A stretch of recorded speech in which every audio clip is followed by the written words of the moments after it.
बारामती शहरामधील डॉक्टर बाबासाहेब आंबेडकर पुतळा स्मारक येथे आंबेडकर प्रेमींकडून मनुस्मृतीचं दहन करण्यात आले।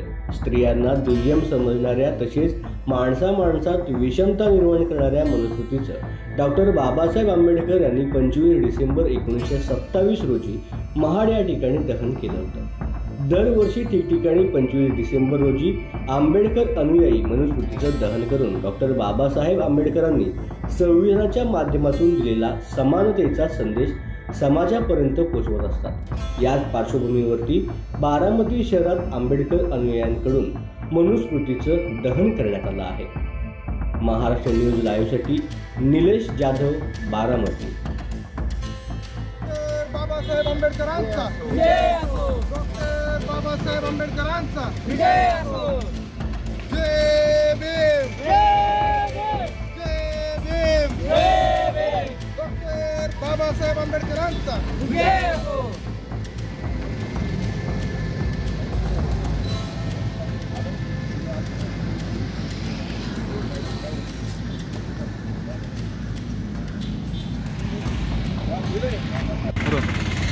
25 डिसेंबर 2024 रोजी परमपूज्य डॉक्टर बाबासाहेब आंबेडकरांच्या स्मारकापाशी या क्रांतीभूमीपाशी आज आम्ही सर्व बहुजन समाजातील लोकांनी, आंबेडकर प्रेमींनी आणि संविधानवाद्यांनी या मनुस्मृतीचं, घाणेरड्या मनुस्मृतीचं आज आम्ही आधुनिक काळामध्ये त्याचं दहन केलेलं आहे। ही मनुस्मृती किती घाण आहे, किती नीच आहे आणि ह्या मनुची वृत्ती किती नीच होती। त्याने इथल्या स्त्रियांना, इथल्या मानवांना जे जनावराची जाती व्यवस्था आहे ती मानवांमध्ये इन्क्लूड करून मानवांपासून वेगळं केलं।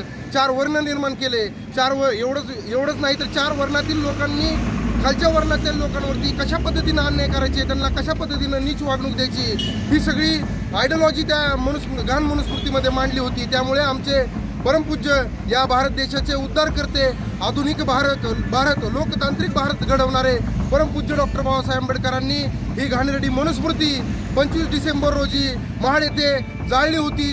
आज आम्ही सर्वजण या ठिकाणी बहुजन बांधव या ठिकाणी एकत्रित जमलेलो आहोत। 25 डिसेंबर 1927 साली डॉक्टर बाबासाहेब आंबेडकरांनी मनुस्मृतीचं दहन केलेलं होतं।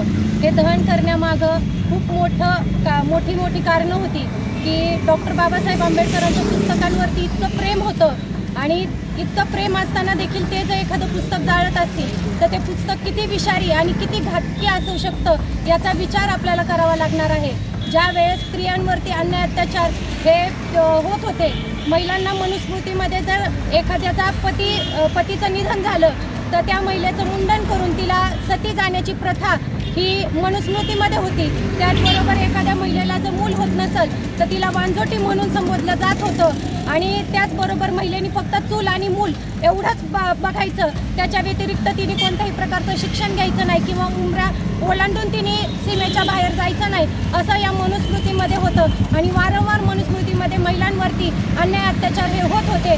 परंतु या सर्व गोष्टींचा अभ्यास करून डॉक्टर बाबासाहेब आंबेडकरांनी मनुस्मृतीच्या विरोधात संविधानामध्ये महिलांना जे हक्क अधिकार दिले ते खरोखर कौतुकास्पद आहेत। ज्या वेळेस महिलेला सती जाण्याची प्रथा मनुस्मृतीत होती ती मोडीत काढून महिलेला जर महिलेचा पती गेला असेल तर त्या महिलेला दुसरा विवाह करण्याची, दुसरा संसार करण्याची जी तरतूद ही संविधानामध्ये केलेली होती। त्याचबरोबर एखाद्या महिलेला वांझोटे संबोधलं गेलं होतं, तेच मोडीत काढत त्या महिलेला मूल दत्तक घेण्याचे हक्क अधिकार हे संविधानाने दिलेले आहेत।